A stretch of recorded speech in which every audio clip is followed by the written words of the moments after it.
Okay, Alhamdulillah kita dah selamat sampai daripada airport Madinah tadi. Kita naik bas lebih kurang dalam 11 Riyal untuk sampai ke kawasan King Fahd. Pintu belakang, pintu utama King Fahd. Kita nak ke hotel, kalau boleh kita check in awal untuk ke hotel lah. So sekarang pukul 10 pagi.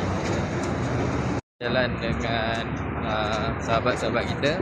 Ada Bro Harry, ada Ustaz. Panas ke? So kalau nampak kat depan tu adalah Bukit Uhud. So ni view kita lah. Kita jalan nak ke hotel. So perjalanan mengambil masa lebih kurang dalam 800 meter nak ke hotel.